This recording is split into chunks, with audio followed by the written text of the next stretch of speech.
Yes, we hope you to all. Welcome to our second lesson for the higher certificate examination. Last week we did our lesson 1. Today we'll continue with lesson 2. Okay, so now we just recap on what we have done last week.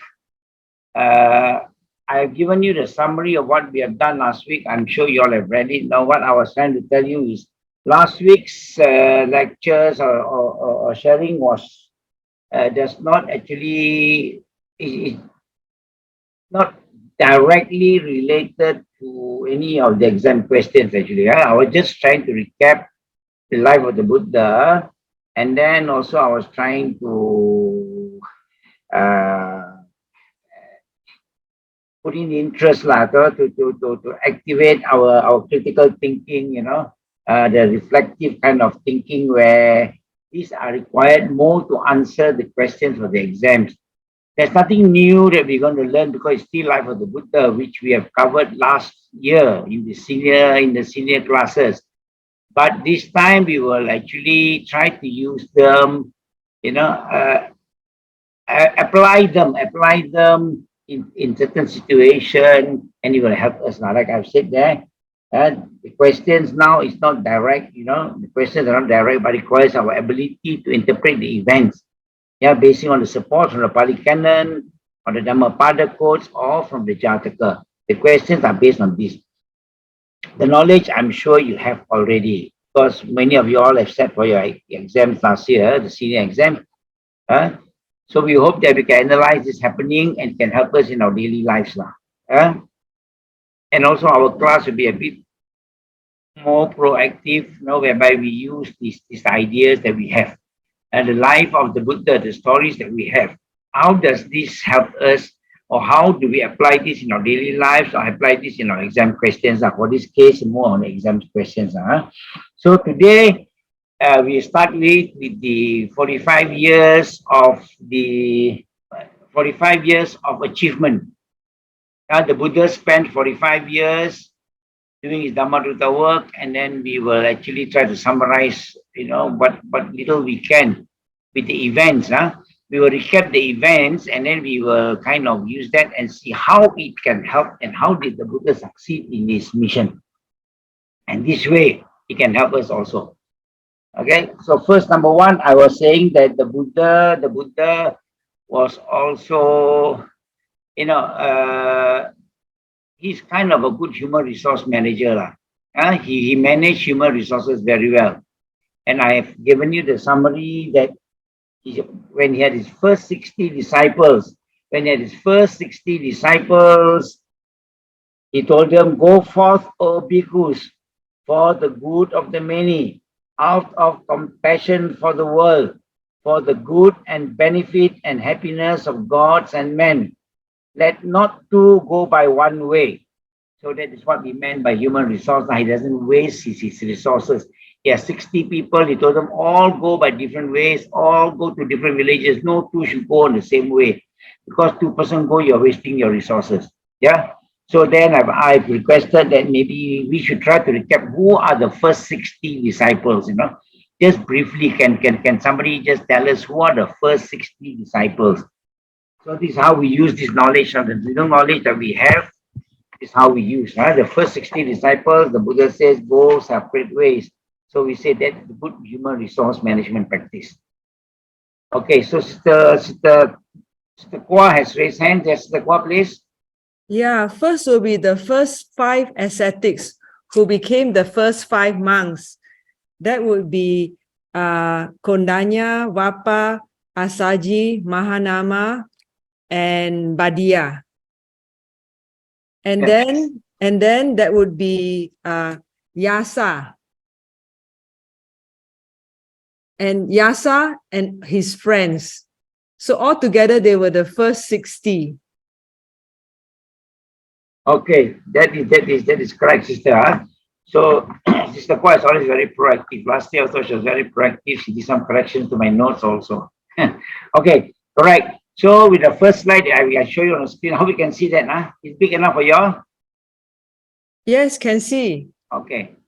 So now with Yasa and 54 friends, Yeah, 60 followers. So in just 2 months, I've got 60 followers lah. So with these 60 arahants, all were arahants, all became arahants. So he says, going propagate the Dhamma lah. Going propagate the Dhamma better. So go forth, O bhikkhus, for the good of the many, for the happiness of the many, out of compassion for the world, for the good and benefit and happiness of gods and men. Let not two go by one way. Preach, O bhikkhu, the Dhamma, excellent in the beginning, excellent in the middle, excellent in the end, both in spirit and in letter. There are beings with little dust in the eye who, not hearing the Dhamma, will fall away. There will be those who understand the Dhamma. Yeah. So this is what the Buddha says, all go separate ways. So the story of Yasa is another rich boy, rich man, very comfortable life again.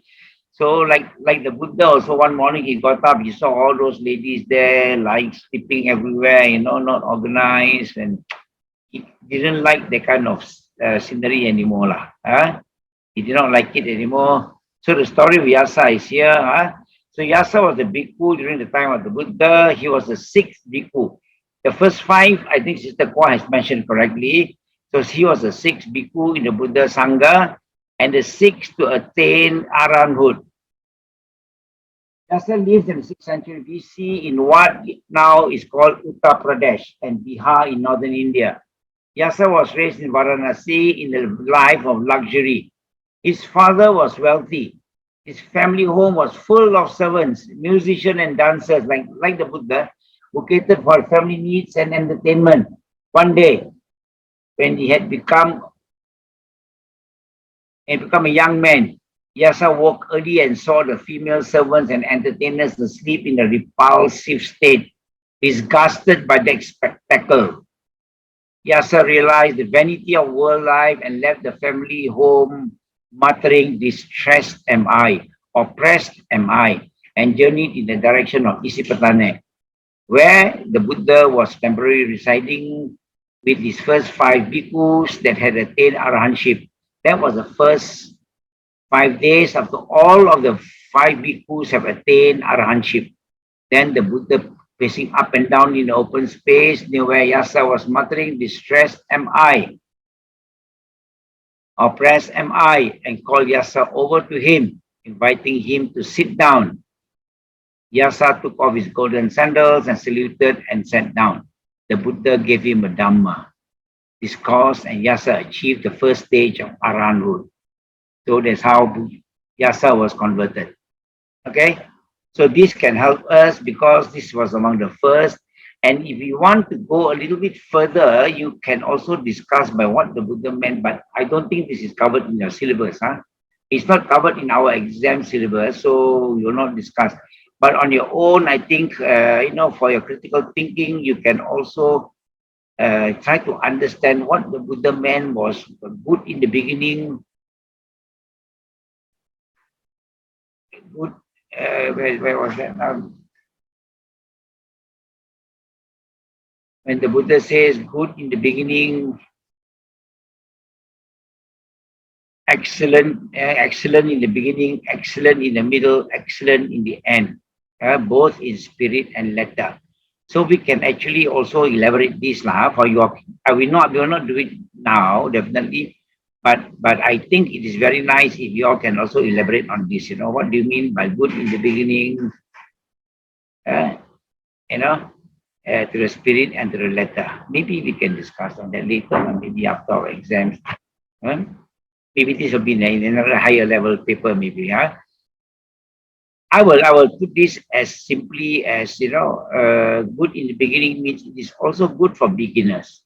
Yeah, it is equally good for beginners, equally good for those who knows a little bit of the Dhamma, who have practiced a bit, and also good for those ascetics, those who are good, who are already practiced this and who have ventured into trying to realize what is life, So that's, I would take it that way also sometimes.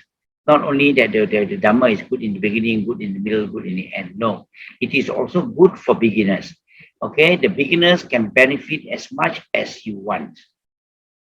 And those who have already have some knowledge of Buddhism or some knowledge of other practices, this can also be good. You can continue to elaborate your wisdom. And those who are already almost there but lack that realization of impermanence, they can continue for that realization also. And I think that is what is, I would interpret it that way sometimes. Huh? So we would be encouraged so that we know that Buddhism is not for only one level of people, not only for people who has got ideas or people who have got no ideas and things like that. Okay. So that is basically why we say that the Buddha is a very good human resource manager. Is there any questions on this? So far, And yep. no questions. Okay. And the conversion of yasa, I think briefly, if you have to write just some brief ideas. I don't go into detail because you only have limited time to write. So just briefly say that, Yasa was kind of disappointed in life and he said that those things. And then he converted and his friends, his very faithful friends, the 54 other friends joined him and that made up to the first 60. Yeah. Okay. Then we go to the second point that we will say that first we said that the Buddha was a good human resource manager. And then we say that the Buddha also is a woman liberator. The Buddha liberated women. And why do we say that? Because the Buddha has allowed women to join in his Bhikkhuni order. He started the Bhikkhuni order for women. And those days, I'm trying to find my slides. Hold on.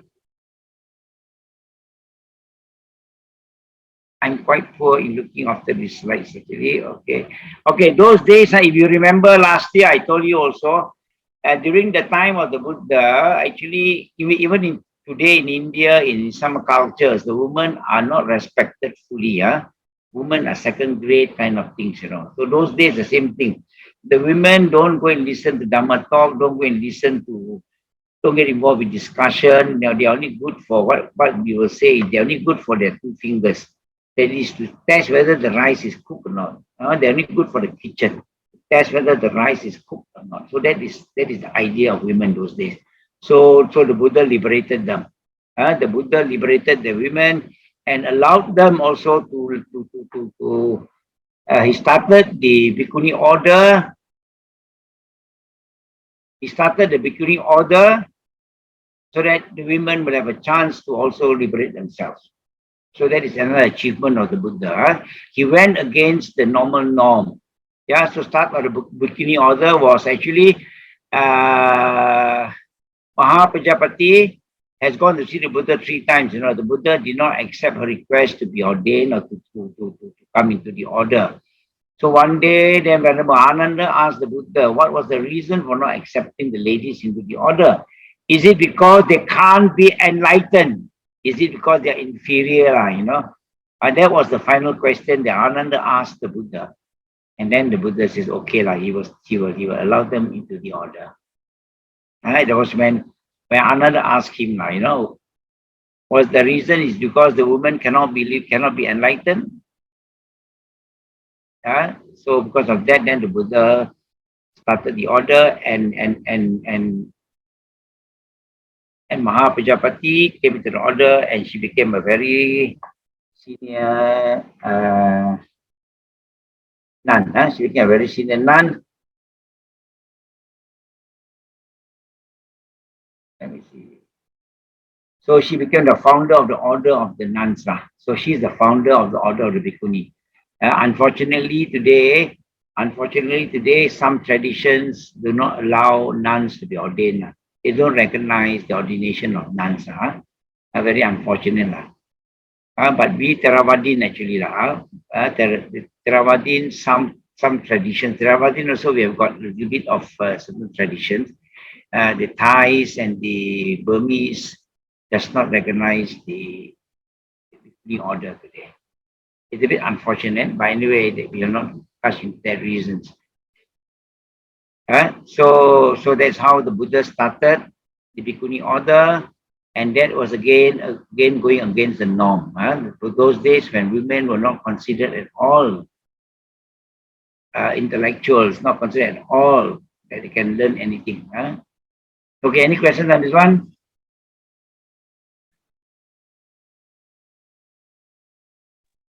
No questions. Okay, then we will go on.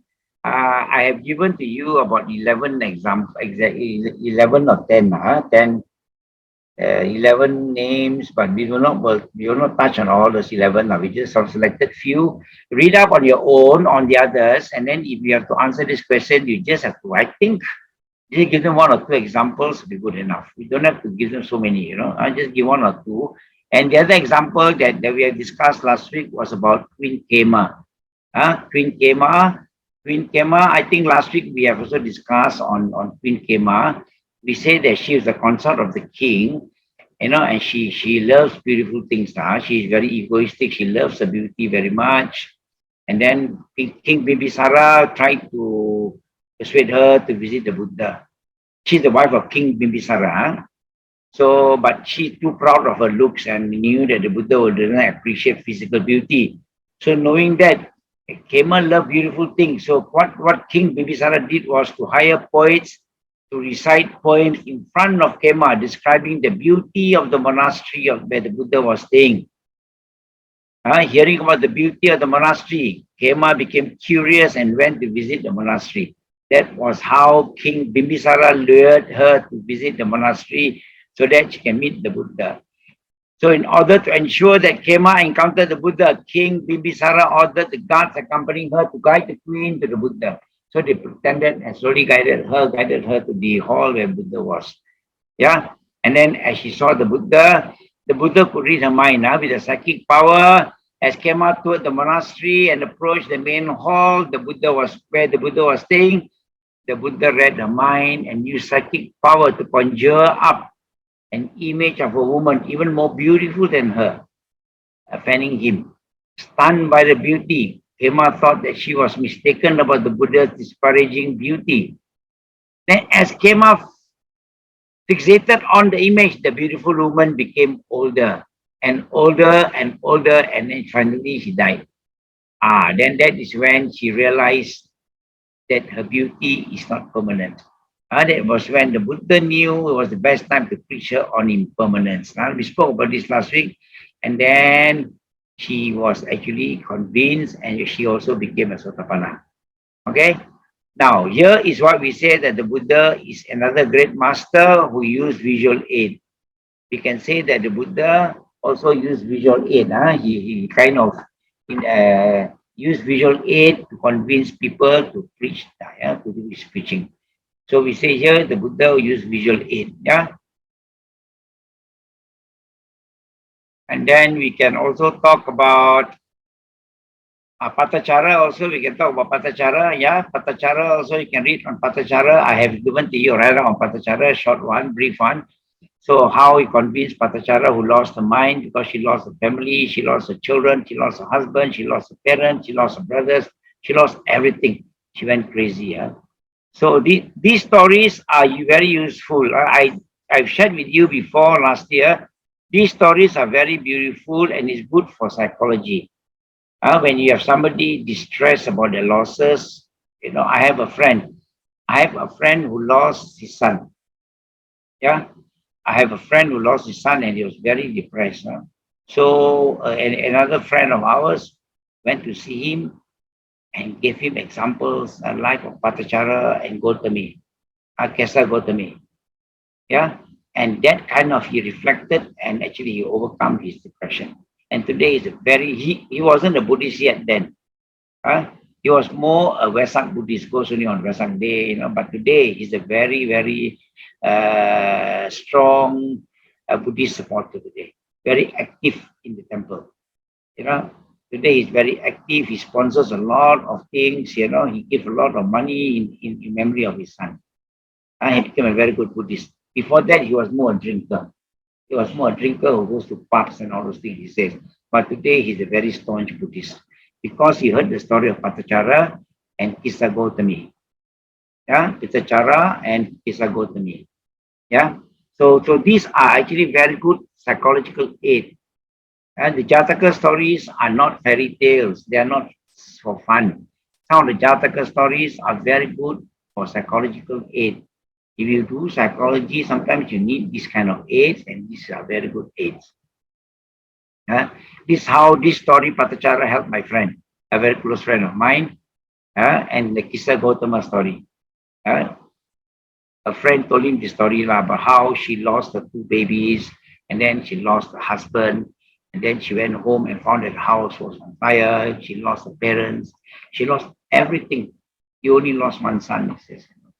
So, and then she went crazy. Then when the Buddha taught her on impermanence, then then the realization came to her. So that was the story my friend told him. And today he's a very staunch Buddhist. Yeah. And then another lady we can talk about is whether I covered the next one. We may not go in order, I just see what I have here. So Ambapali is another one. Ambapali actually offered the mango grove to the Buddha and his disciples to use. Yeah. And then when she heard that the Buddha was there, then many people went to visit the Buddha. You know, many of these Brahmins and the very royalty all went to visit the Buddha. So she also hurriedly went to see the Buddha. She hurriedly went to visit the Buddha at the mango grove and approaching the Buddha respectfully. And then he was very convinced with the Buddha's teaching, invited the Buddha for a meal. This is important. Maybe when you write, you can cover a few important points. I'm not giving you the whole story. So he invited the Buddha for a meal, and the Buddha accepted the invitation. Yeah, Buddha accepted by keeping quiet means he accepted lah. So after that, the Lichavis nobles, when they also offered dana to the Buddha on the same day, but the Buddha says no, he cannot because he has accepted the offer from Ambapali. Yeah, Ambapali was a courtesan then, was a courtesan. So after that, the Lichavis went to approach her and said that we're going to pay you a large sum of money lah. You know, let us take Buddha for dana instead. You know, you forgo your dana, we offer you so much of money. But she says no, you know, she politely declined that offer lah. Because she has invited the Buddha, so she says no, she's not attracted to this sort of money lah. So Ambapali's residence, after the meal, Ambapali, the courtesan, who was a prominent Arahant, she became an Arahant later, and was very generous, offered her spacious mango grove to the Buddha and his disciples. Later, Ambapali entered the order and attained Arahantship. 5th one, at Belava, a village near Vesali. So just as the lotus, okay, this is where I put in extra for you, just as the lotus does not grow on dry land, but springs from the black and watery mud, Ambapali, despite the immoral past, managed to achieve the height of spiritual development. So this is another achievement of the Buddha. The Buddha is able to even manage, to even convince and change people, convert people who are courtesans in their life, people who are immoral before, they can still join the order. This lesson we learned here is we say that the Buddha is an egalitarian, a non-sexist, never see classes and all those things. Okay, so here the lesson we can say that the Buddha is an egalitarian. An example we can give is Ambapali. Yeah, Ambapali actually, if I pronounce it correctly, I also go shortcut sometimes. It's Ambapali. Li is a long I here again. Ambapali. Okay, so Ambapali she's very well known for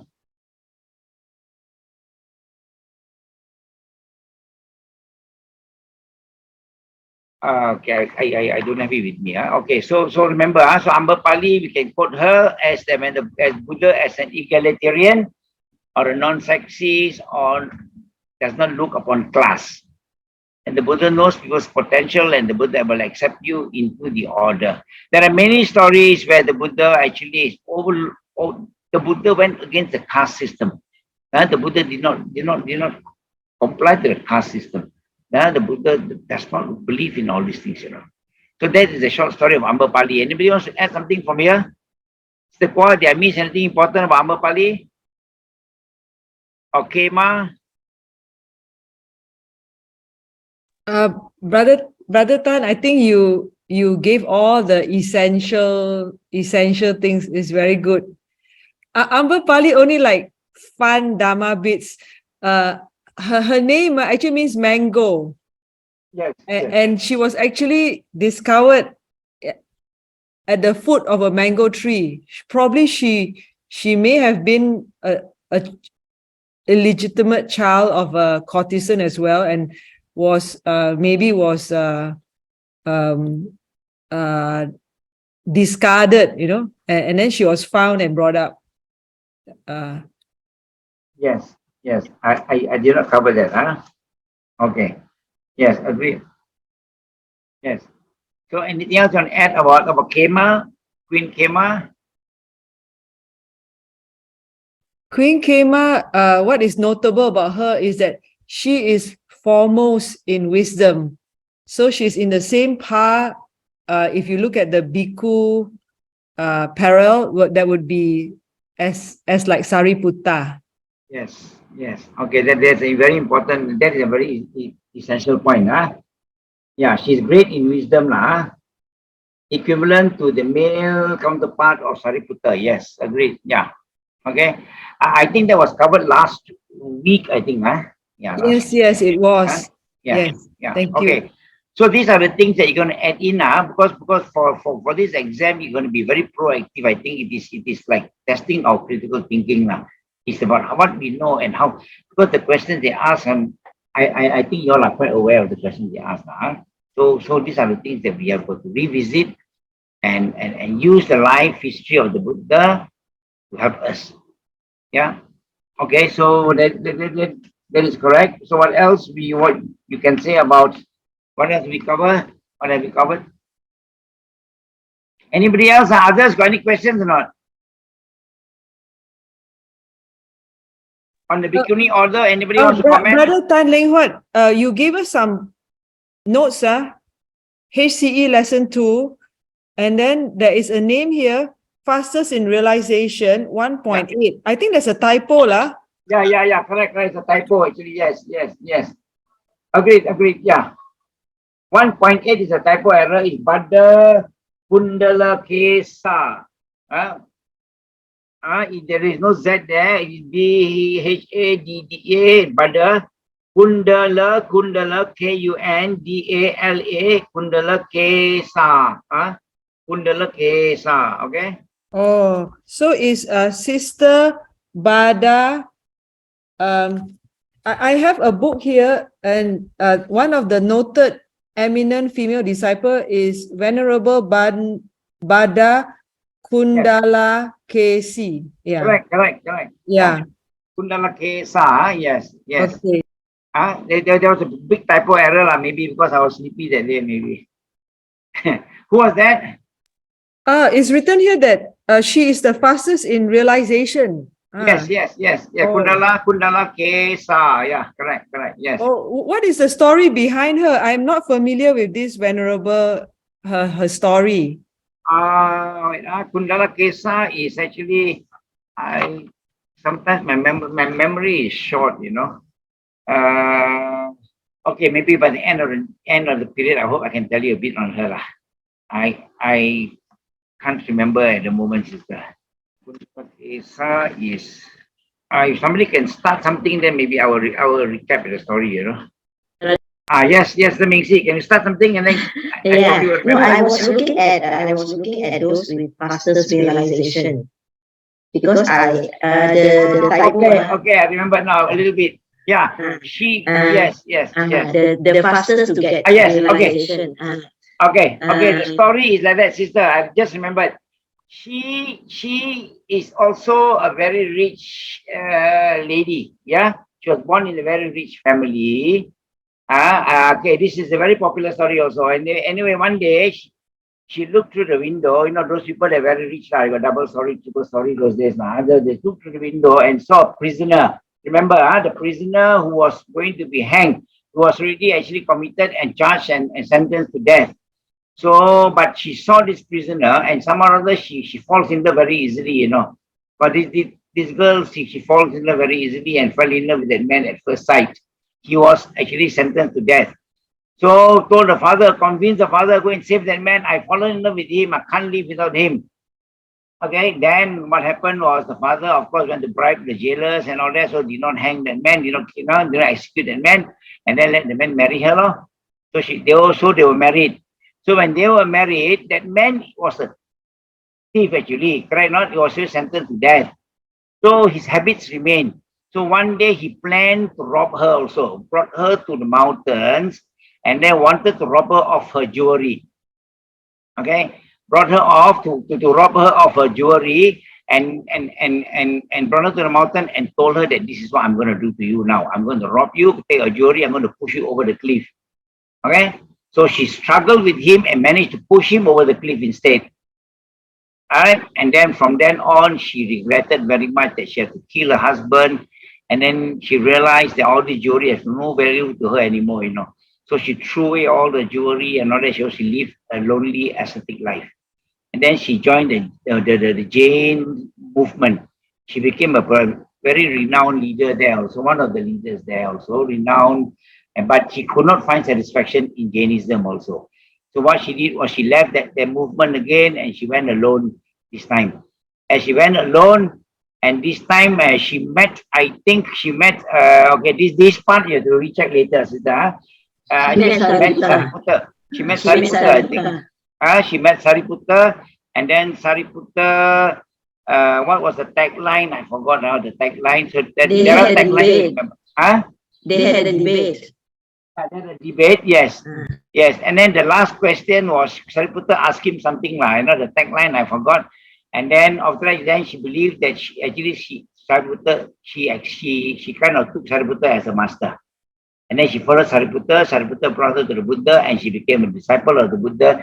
And one preaching, and she was already an Arahant. So that's why she's known to be the fastest. Sister? She's known to be the fastest. She's known to be the fastest in realization. Because after the Buddha taught her, she realized everything and she became enlightened. She became an Arahant. Okay, sister? Sister Kwa, is it okay? Yes, thank you very much. I'm reading here. Her name is called Bada. Her nickname is Kundala Kesa. Actually, because they say because she got curly hair. Yes, okay. It's a nickname. You know why curly hair? Because she shaved botak after that. Oh. Because after she killed her husband, you know, she regretted everything, you know, life like that. So she gave up everything, and then she pulled her hair to the roots and all those things. And then the hair grew again and became very curly. Okay. So that is Kundala Kesa. Yeah. Oh, thank you. Okay. So like I told her earlier, she it is Dr. Kwa who will do the correction also sometimes. Because I realized that mistake also, but I didn't do the correction. Okay, so what else? We have that, and then anybody has any questions? So we can just cite one or two examples in our exam question when why the Buddha is a unique person or whatever it is. I use all these stories. We use our critical thinking, and then we will come to conclusion like that. This one is Buddha converted 30 people. It's not so critical at this point of time. Sariputta, not so critical. Okay, maybe we will talk about on the women. I think you have covered all. Is a Kisa Gautami we didn't cover. Kisa Gautami is the most popular story the most popular story in Buddhism. I'm sure many of you know, isn't it? She lost a child, and then she was also very depressed, and then they told her, why not go and see the Buddha? Maybe got chance, you know. So she brought the baby to the Buddha, the dead body to the Buddha, and told the Buddha that please revive my child as the only child I have. I'm sure you all know the story. And then the Buddha says, yes, it can be done, but you get me 2 mustard seeds from a house that has not experienced any death. Go around and get from the village somebody who has not experienced death in the family, get me a few mustard seeds. Then the child can be revived. So she went from house to house, would not get. Easy to get mustard seeds, but cannot get it from a person, from any family who has not experienced any death in their family. That is her realization. Then she realized that actually life is actually impermanent. Yeah. Okay. So that is Kisa Gautami story. That one is very popular. I'm sure all of you have heard of it. I'm sure you have heard about it. So now we come to King Bimbisara. Okay, maybe Sister Kwa can tell us the more detailed story of King Bimbisara, maybe. and his son Ajatasattu. Oh, the story, very the drama. So King Bimbisara was the first nobility that supported our Lord Buddha. And in fact, he is so well developed, he is a Sotapan king.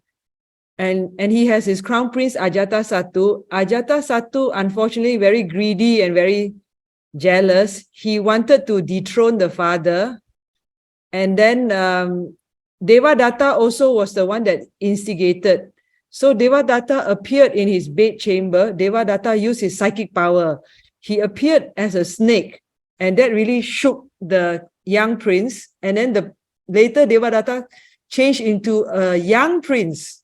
And then because he impressed Ajatasattu, so he managed to influence Ajatasattu, and they hatched the plan lah. So Ajatasattu somehow managed to put the father in prison. And then Devadatta, maybe he knows some magic. He says that you cannot kill Bimbisara with directly with a sharp, like just stab him or kill him. He needs to be killed in an indirect way. So Ajatasattu wanted to starve his father to death. But luckily the queen, Ajatasattu's mother, she is very soft-hearted, and so she would sneak the food in. So initially she would keep the food in her clothes, in her baju, and then she will sneak the food and give her husband to eat. So Ajatasattu is saying, hey, how come my father still looking quite healthy? Then the guard found out, oh, then said, you cannot put in the baju. Then the queen go and keep in her hair, not in her hair, in the bun and the hair. And then they said no. And finally, she even made a mixture of milk and honey and put it all over the arms. And then the king would lick the arms. So finally, the Ajatasattu was very suspicious, and he told the guards, you better check properly and all that. So then he said, okay, I forbid her to come to meet my father. So then the queen was very sad. So she knows that, I think this is the end of the road for my husband. But King Bimbisara, being a Sotapan, was actually had little hate and all those negative things. He was still quite happy sitting down and meditating and all that. So he's still not yet died yet. Finally, Ajatasattu was so fed up. He asked the royal barber to go into the prison ward, and then use the barber's knife and cut off the skin of his soul, and then force the father to walk on the hot coal. And that's how King Bimbisara died. So and later Ajatasattu was very, very regretful and remorse. Brother Tan Leng Huat, you shared here the 7 points. Yeah. This is the 7 points. Okay. Yes. So, okay, you have brought up a very important point about the nobility. That King Bimbisara was actually a very strong supporter. This is a very important point later. We use this later. That as a king, see, the Buddha succeeded because of the support from the royalty. King Bimbisara, and King of Kosala also. So that's why it is that's in a different lesson. But nobility is a very important point. So okay, so the point here is Ajatasattu. Ajatasattu took over the okay. What sister has given to us the very detailed story of King Bimbisara, which I think we have covered during our senior level, isn't it? Our senior level and our sister Dr. Kwa remembered that very well. Okay, so these 7 points are actually about, we are covering another area where we say that the Buddha actually practiced democracy. The Buddha practiced democracy. Why is this 7 points important? Okay, King Ajatasattu wanted to also attack the Vajis. The Vajis, which is a small city town, later it was known as MALAYSIA. So wanted to attack the Vajis and then send the Prime Minister to see the Buddha. Okay, whatever she has told us of the question of King Bimbisara, which is very important in another question. But okay, so we say that the Buddha practiced democracy because when King Ajatasattu, who took the throne from his father by imprisoning the father and eventually killed the father, yeah, on the instigation of course, Devadatta. Devadatta was the first cousin of the Buddha. So he took over the reign of Magadha, and then he wanted to attack the Vajis.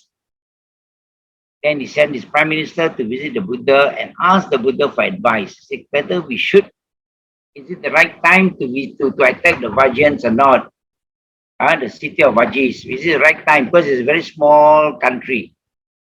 So the Buddha says, so the Buddha asks, the Vajans over there, in short, the Buddha is asking them whether they are actually united or not. Okay, in short, the Buddha says, do they meet regularly? That means if they go to the Senate, meet regularly, then the answer from the Prime Minister is yes, they do meet regularly in the Senate. Good. Then the Buddha says, do they conduct the affairs amicably? Do they not quarrel? Do they conduct? They can disagree. We can agree to disagree, and then they go off peacefully. And they say yes, they also will have they conduct the affairs very amicably, like in short, they don't really fight. Yes, they have issues, they quarrel, but it's only remain as that. Okay. And then they say yes. Do they make new rules? Do they should not make new rules? Should obey old rules? Buddha says, do they make the new rules all the time? They keep on changing the rules, to stay in power. In short, they keep on changing the rules. And the Prime Minister says, no, they don't also. Then the Buddha says, do they honor the elders there or the elder sanghas? Do they have shrine there? Do they have shrine in the house? Do they honor all the religious people? Then the answer from the Prime Minister again is yes. Then they say, do they heed advice from the elders? I put the word sanghas, they're not necessarily so. Do they heed advice from the elders? And then again, the answer is yes. Do they resist craving? The answer is yes. Do they enjoy solitude and practice mindfulness? The answer is yes. So because of this, I think my 7 points are a bit mixed up with the sanghas one also. I think I already mixed it up a bit, but never mind. But just take it as a guide. Read to improve on. I think I have mixed it up with the sangha one also. That's why the sangha appeared. Okay, so because of these 7 points, the Buddha said, do they meet regularly? Do they conduct their affairs amicably? Do they make new rules? Do they always change the rules? Do they honor the elders? Do they have a shrine in the house? Do they pray? Yes. So then the Buddha says, in such a community, it is not possible for you to conquer because they are so united. Democratically elected and united. There's no way you can challenge them. So then they did not go lah. I think I've got them. So the Buddha says, so hearing on the 7 conditions of welfare, which the Buddha himself taught the Vajrayana, the Prime Minister, his name is Vesakara, took leave of the Buddha, fully convinced that Vajrayans could not be overcome by the king of Magadha in battle without diplomacy or breaking up their alliances. Okay, so the Buddha taught them this also. The Buddha says, I have taught them this, and they followed. There's no way you can actually win them. Okay, so that's why we say that the Buddha also practiced democracy. So the lesson learned here is democracy in society. The Buddha achieved in encouraging democracy. Okay, and then also the Buddha used the same rules. The Buddha used the same principle there. The Buddha used the same principle there for the bhikkhus. The Buddha says, the bhikkhus, the Buddha thereupon availed himself on this opportunity to teach the 7 similar conditions of welfare, mainly for the benefit of his disciples. He summoned all the bhikkhus in Rajagaha and said, then he got the bhikkhus, the 7 points. He told the bhikkhus, the Buddha thereupon availed himself of this opportunity. Then he told the bhikkhus, 1, as long as, O disciples, as the bhikkhus assemble frequently and hold frequent meetings, then the bhikkhu order will remain intact. That's why they have got their monthly full moon gathering. Yeah. So as long as the bhikkhus meet together in unity, rise in unity and perform the duties of the Sangha in unity. There's a second criteria the Buddha says, as long as you do that, then the Sangha movement will continue. As long as the bhikkhus shall promulgate nothing that has not been promulgated, abrogate and not what has been promulgated, and act in accordance with the already prescribed rules. Don't change the rules always. Okay? So as long as you do this, and they will say, as long as the bhikkhus support, respect, venerate, and honor those long ordained theras, experience, and their fathers and leaders of the order, respect their worthy speech. Okay, that means you take advice from the seniors, and as long as the bhikkhus not fall under the influence of an uprising attachment that leads to repeated birth. Okay, it's quite clear there. So as long as the bhikkhus shall delight in forest retreats, as long as the bhikkhus develop mindfulness within themselves, discipline, and remain celibate, the bhikkhus are expected not to decline but to prosper. So then the Buddha used these and used these 7 conditions to guide them and say that their order will prosper if they follow these 7 rules. Okay? So any questions here? No, I think it's really good. And Brother Tan Leng Huat, I think we are now discussing this because we want to talk about the Buddha's 45 years of achievement, right? Yes. Yeah.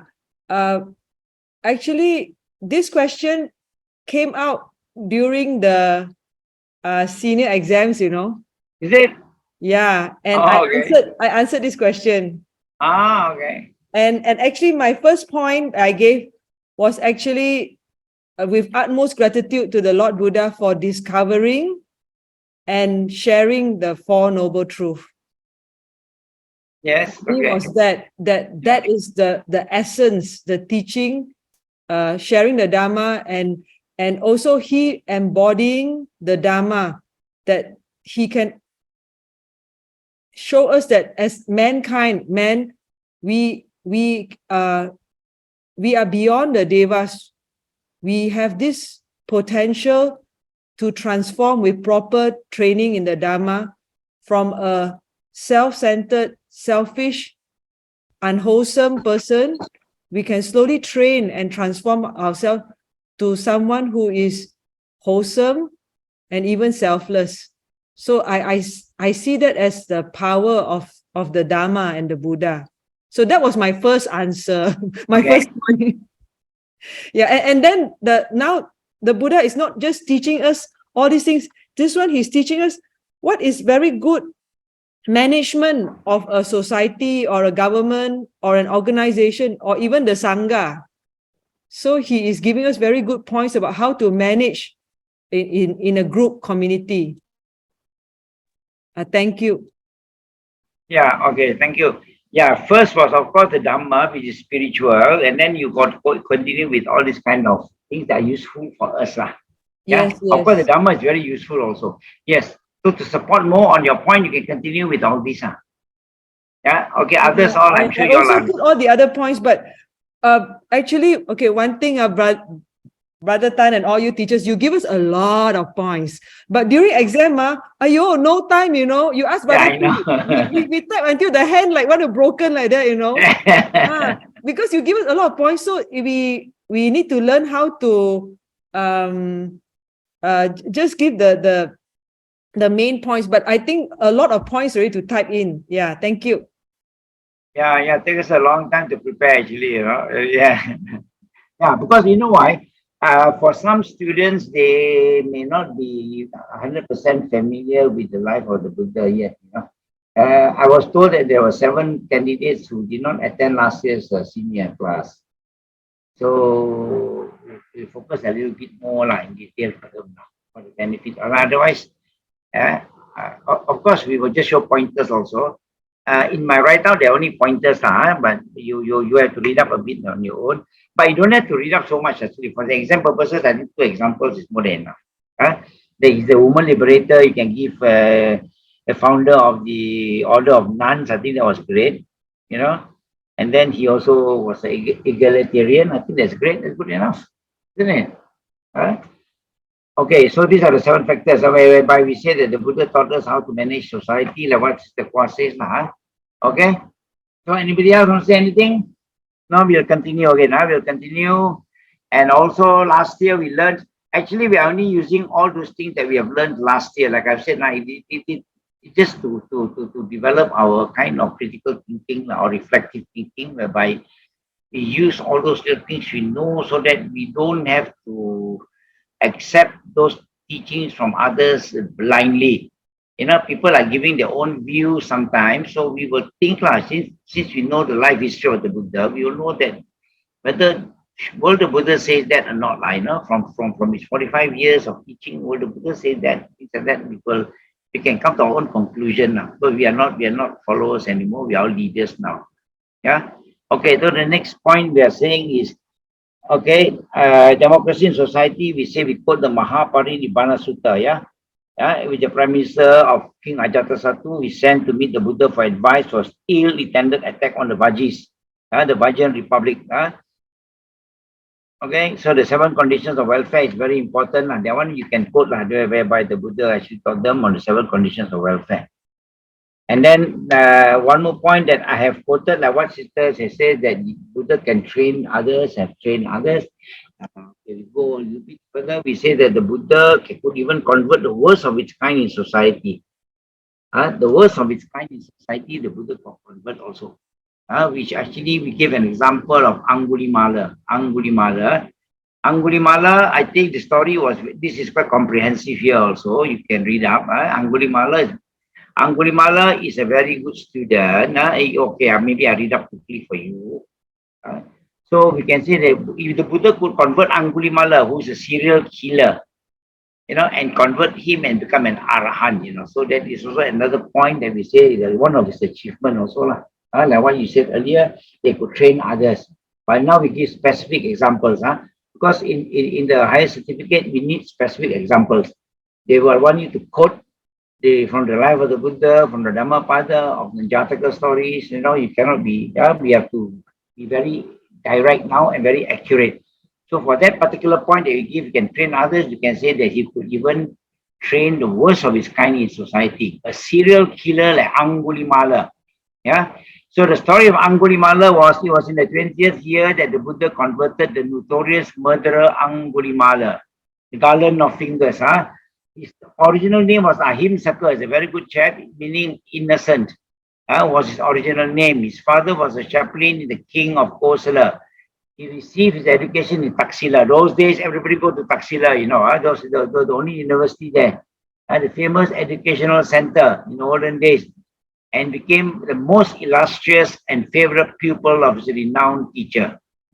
Okay, unfortunately, in life, it's like that, it's ups and downs, the 8 vicissitudes in life.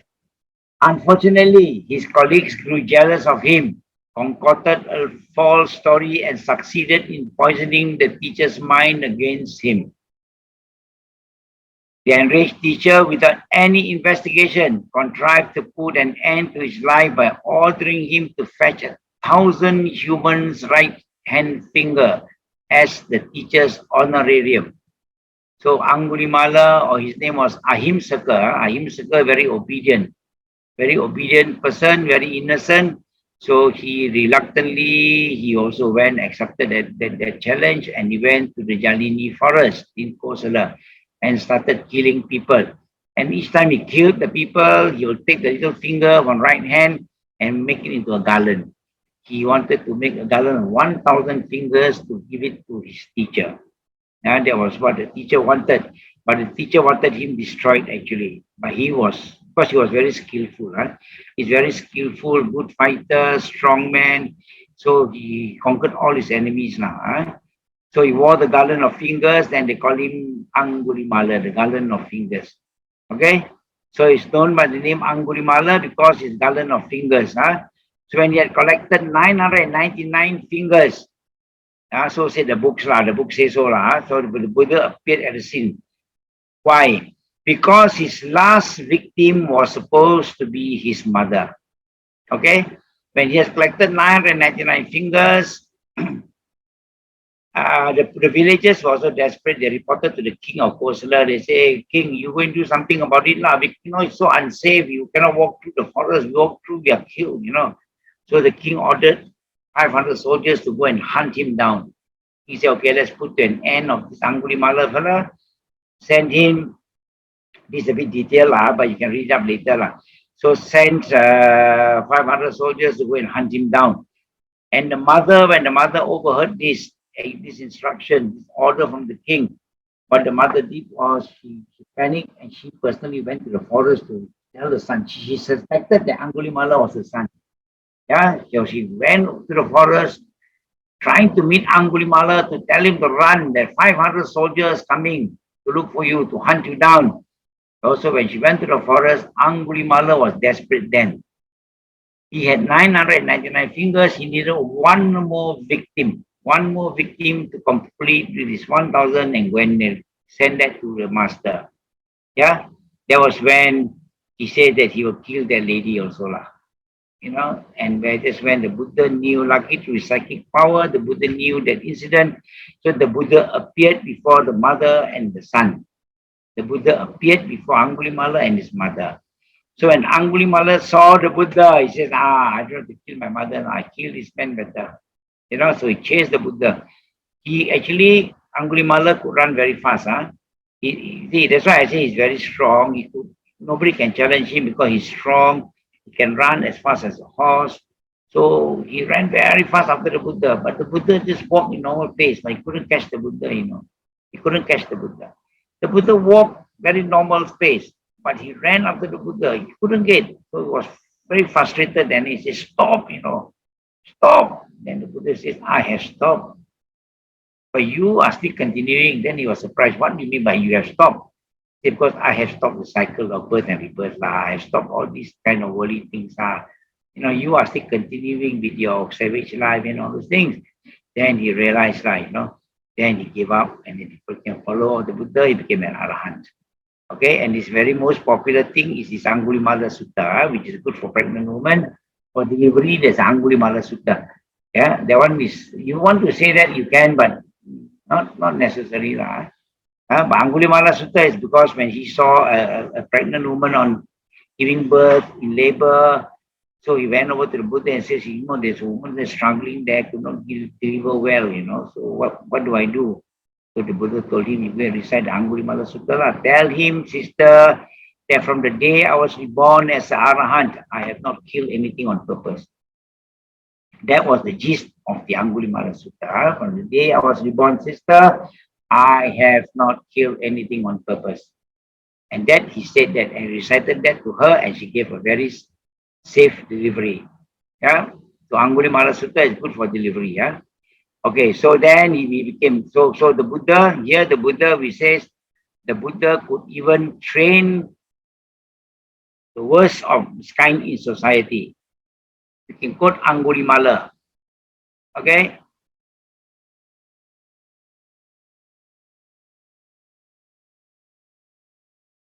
So anybody has any question on Angulimala?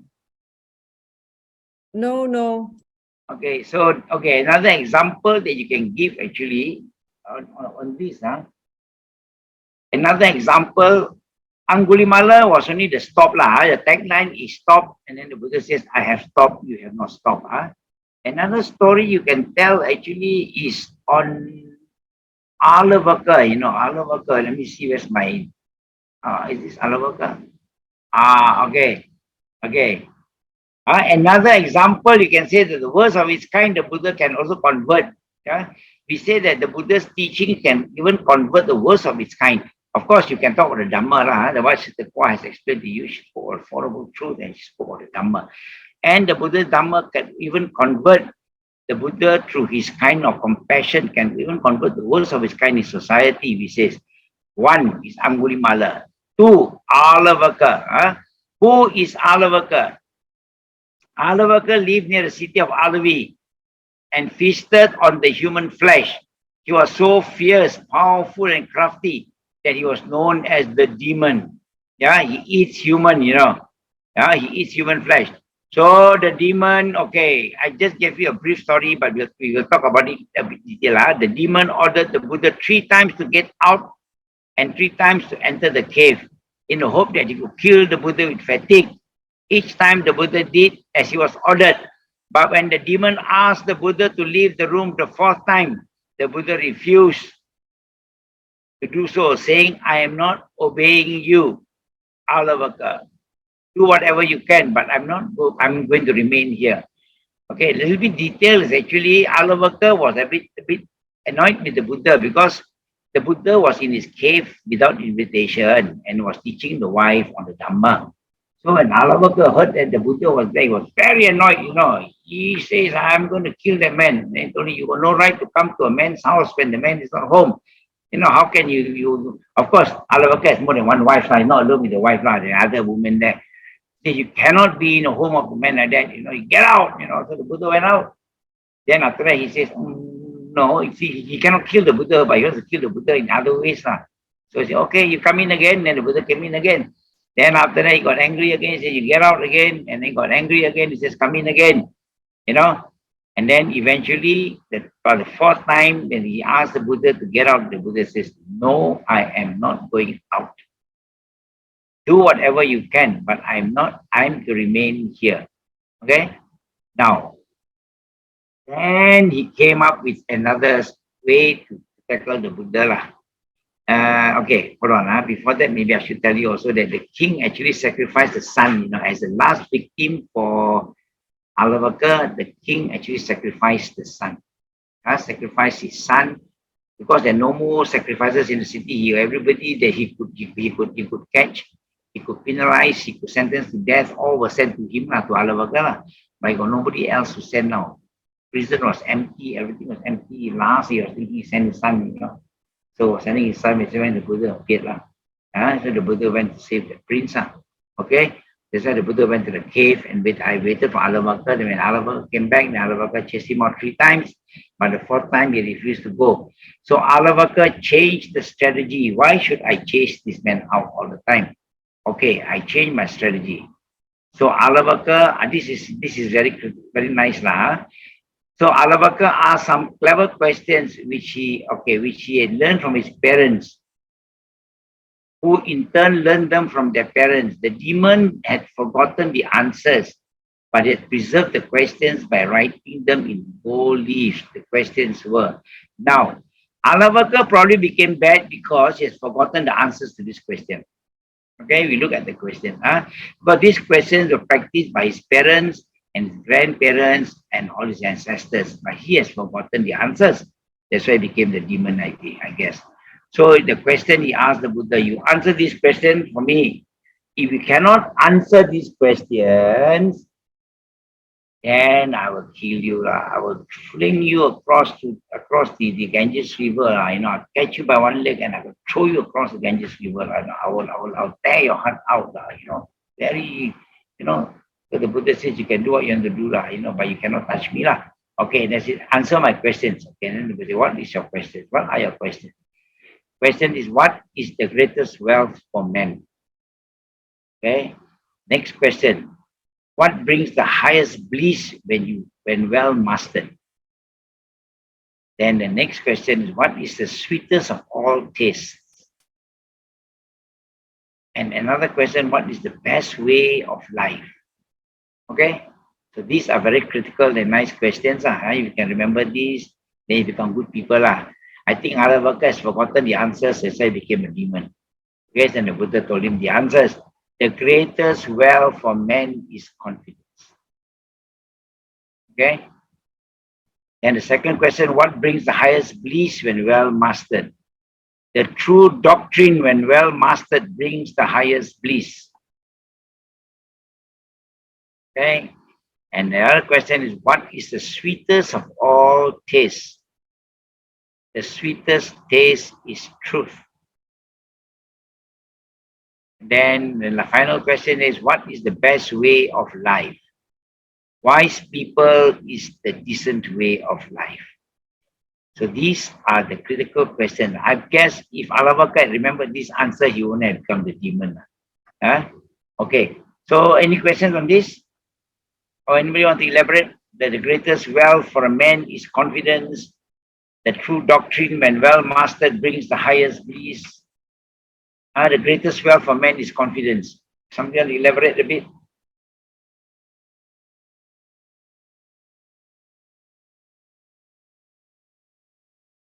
So anybody else wants to elaborate something? Only an awakened being like the Buddha can answer such good answers. I think if the question come to me, I will be dumbfounded. Like, what kind of question is that? Yeah, correct. Yeah, so it's just amazing Buddha's answer. Yes. So that's why I'm saying, because maybe he became a demon because he forgot all the answers, his family practiced these questions, they know all the answers. Okay, so the answer is the greatest wealth for man is confidence. Anybody don't agree with this? No, What brings the highest bliss when well mastered? The true doctrine, when well mastered, brings the highest bliss. Anybody wants to add something or object to this answer? What is the sweetest of all tastes? The sweetest taste is truth. Okay? What is the best way of life? Wise living is the decent way of life. Correct. After these 4 questions, then Alavaka continued.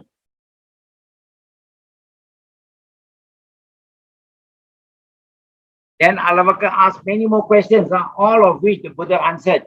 And the final questions, Alavaka asked him now. Passing from this world to the next, how does one not grieve? Passing from this world to the next, how does one not grieve? Then the Buddha replied, he who possesses these 4 virtues of truthfulness, good morals, courage, and generosity, grieves not after passing away. Okay? So this is what the Buddha says, truthfulness, good morals, courage, and generosity. Because this you don't grieve after you pass away, because you'll be reborn in a very good place. Right? You don't grieve because you don't go to hell there. So you don't worry, you don't grieve there anymore. Because you'll be reborn in a good place. You are truthful, good morals, courage, and generosity. So these grieve not after passing away. Okay, anybody wants to add in or don't agree with this? If you're a truthful person, you get a good rebirth. If you've got a good moral person with good morals, you also get good rebirth. If you're courageous and generous, yeah, you're blessed with good rebirth, correct? So you don't grieve after passing away, right? So understanding the meaning of the Buddha's word, Alavaka says, now I know what is the secret of my future welfare. It is for my own welfare and good that the Buddha came to Alavi. Alavaka prostrated before the Buddha and begged to be accepted as a disciple. Okay, so you see, the Buddha can even convert people like Alavaka, people like Alavaka, who was a demon, who eats human being, but he can be converted. Okay. Then the next morning, I was telling you, then the officers of Alavi came with the King Chiang's son. They were surprised at the sight when the Buddha preached to Alavaka. They said, wow, Alavaka is in front of the Buddha, kneeling in front of the Buddha, listening to the Buddha sermon. They were surprised, right? And then they handed over, because they promised, so they handed over the boy to Alavaka. Alavaka and a piece of, and a plate for Alavaka to have his breakfast. So gave the boy to Alavaka and a big plate there for Alavaka for his breakfast. But Alavaka was very ashamed for what he has been doing. So what he did was he took the boy, stroked his head, kissed him, and handed him back to the officers. Then the Buddha blessed the child and Alavaka. Okay, so very good ending, happy ending. So Alavaka realized that actually he was wrong all the time. Okay, this again we say that indeed the conversation of Alavaka, the cannibal, showed how the Buddha, with his great wisdom and compassion, could tame a savage and change him into a gentle disciple. So this is another of the Buddha's achievement, if you want to quote from the Jataka stories or the life of the Buddha. Yeah. This is a very popular question in the higher certificate system. I think this is actually almost every year this question comes on, you know. The 45 years of achievement, or you not mean something else which is also in line with this. You can use all these for your answers.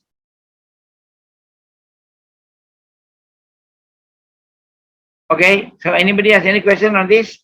Brother Tan, yeah. Brother Tan, this is Shinling. I have a question on the first question which Alavaka asked the Buddha. The greatest wealth is confidence. Is this confidence saddha? Is this confidence referring to saddha about the teaching about Dhamma? Yes, you can put it that way. Yes. Go ahead. Yeah, saddha can be done. Yes, yeah, confidence. Yes, can. Okay. Confidence in what you can elaborate lah. If you want to elaborate the answers, okay, you got to elaborate, but I don't think we should elaborate on the answers. But okay, I would agree with you that confidence is saddha. And then if we talk about saddha, we must also mention that in Buddhism, our saddha is not blind faith. It is faith with a lot of questions, and we can question like the gold, like goldsmith will test gold. So that is kind of confidence we have. We test the gold and we have confidence that it is pure gold, not on people's word of mouth. So that kind of confidence is what we practice in Buddhism. Yeah, confidence. Yeah, not blind faith. Can say yes, very good. Okay. Okay, I can accept that also. Yeah, very good. You can say that confidence is the confidence in what? Yeah, confidence in, you can explain anything, like confidence in yourself, confidence in the teachings of the Buddha. Yeah. Okay. I never given that a serious thought actually. Very good, sister. Okay, good for highlighting that. What do you think you will say that confidence? I wasn't sure what Buddha was referring to. Okay. That's why I was asking. Yeah.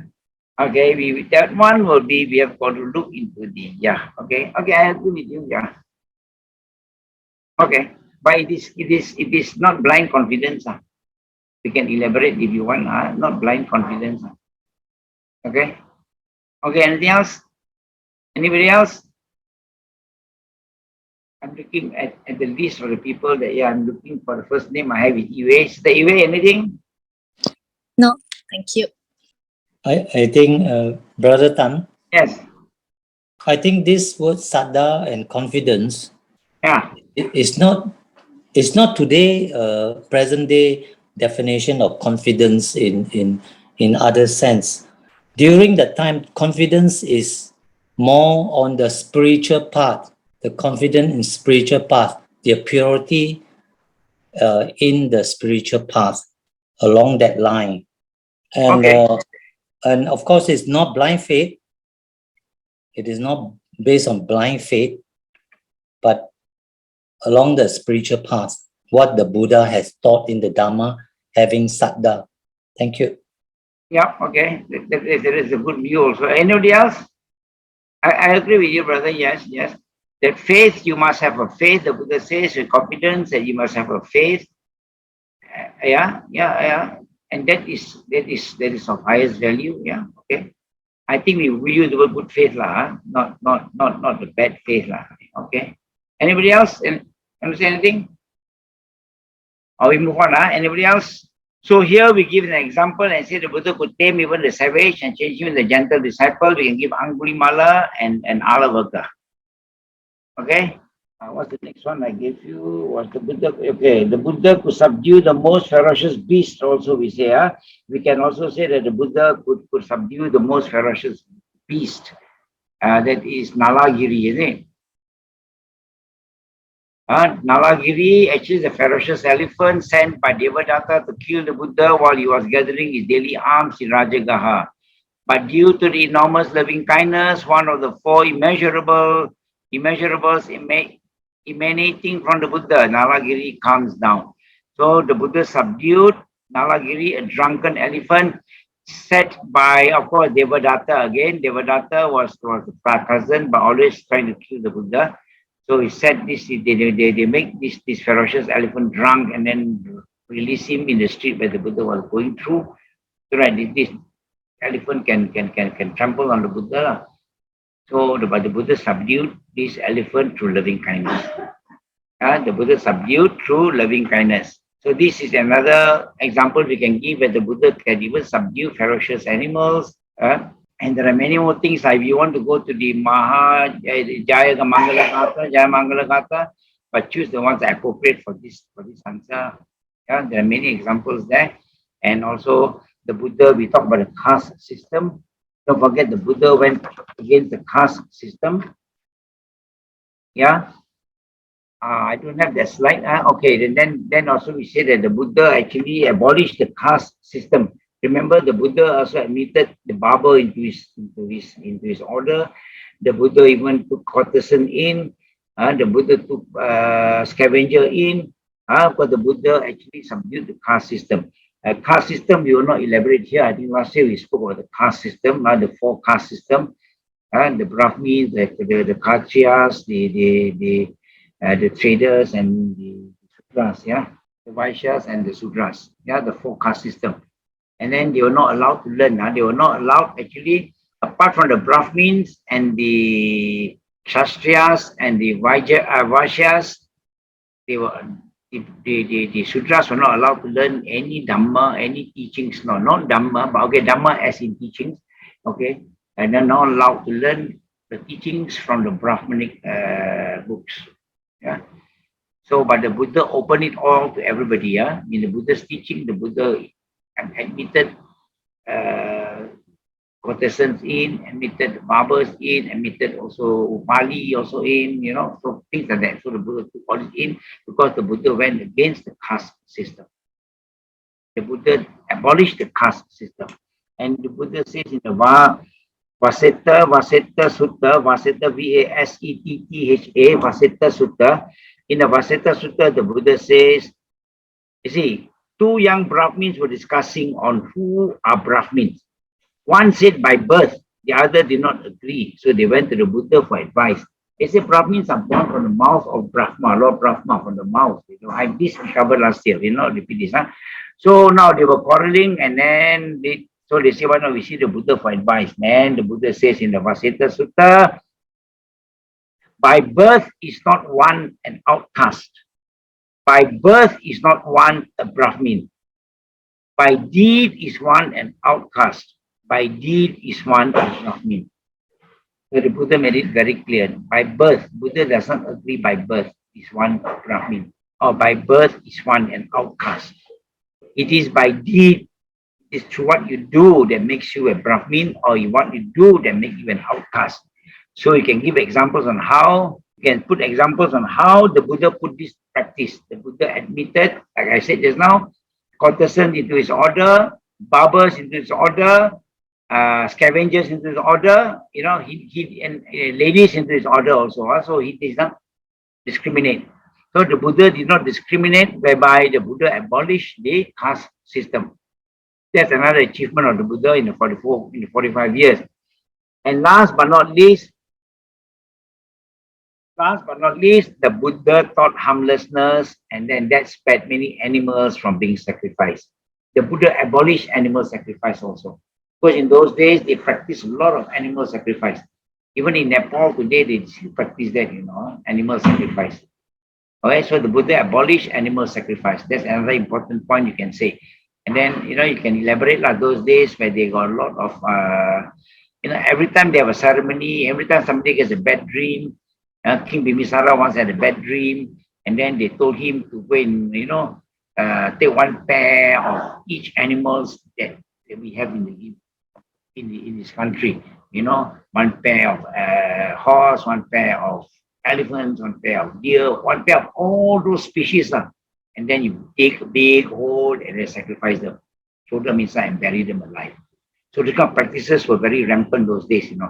You are a king, you can afford, they ask you for all kinds of animals. If you can't afford, they ask you for a pair of chicken. So this kind of practice. So this kind of practice, the Buddha abolished. So the Buddha abolished actual animal sacrifice. That's another big achievement of the Buddha, animal sacrifice. So that I think for me, I will sum up with that. The Buddha also spared many animals from being sacrificed. He abolished animal sacrifice, which was practiced rampantly in those days. He abolished the caste system. He abolished the caste system. He taught human resource management. He liberated the women.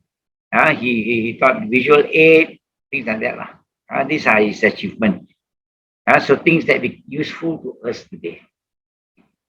So with that, I think I've concluded with my presentation today. So if you've got any questions or any discussion, go ahead. Anybody wants to add more about the Buddha's achievement in 45 years? No, that's all, Brother Tan Leng Huat. So much to write. The brain like want to pao cha already. Okay. Now, I will share the notes with you. If you want the slides, I'll share the slides with you all. Okay. So not to write so much, but I don't think you need to write so much also. But I gave you a lot of examples, but I think you just choose any two, I think should be. Because we are not the examiners there, so we do not know what they want actually. So we gave you a very comprehensive thing, but you choose. And then learn to use this kind of information. But my main idea is for us to use this information for our daily lives. How will this information help us? And then how to understand the Dhamma. We base it on the life of the Buddha. Why did the Buddha say that? Why did the Buddha say that? Do you think it's logical the Buddha will do that? People say the Buddha says don't do this, don't do that. But we can think for ourselves now. We know that, that in time of the Buddha, it was like that. So it helps us to be more independent with our views. My idea is to let you be more independent and understand the Dhamma on your own, interpret it yourself. So Brother Tan, critical thinking. Yeah. Yes, Kevin. Brother Tan, Yes. I have difficulty in understanding this now, that line. Good in the beginning, good in the middle, and good in the end. What does it mean? This now I didn't catch your explanation on that. Okay. For me, I will interpret, yes, of course, because the Dhamma is good in the beginning, good in the middle, and good in the end. But I will interpret like it is good for beginners also. The Dhamma is equally as effective to the beginners. It is excellent in the beginning. So even if you are learning the Dhamma, it is excellent. Excellent means what? You can come to your own conclusion. You don't have to be an advanced practitioner to understand the Dhamma. It can be a beginner. It is good at the beginning. Correct? Even if we are beginner, we say, "Oh, brother, I'm first time learning the Dhamma," but never mind. You learn to understand the Four Noble Truth. Correct? To realize impermanence. You don't have to go for advanced studies. You don't have to go for your doctorate degree to understand impermanence, isn't it?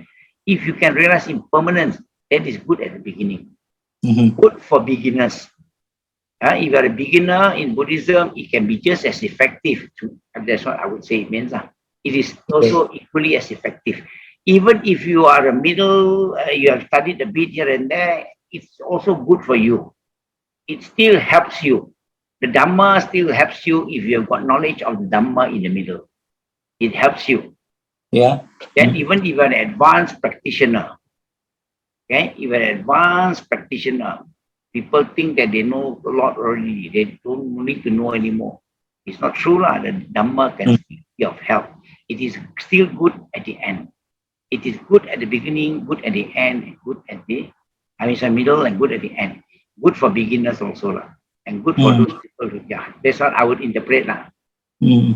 Yeah. All right. Yeah.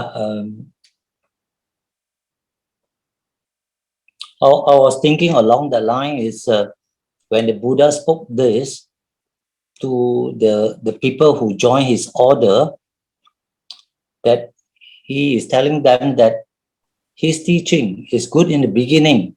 They learn his Dhamma.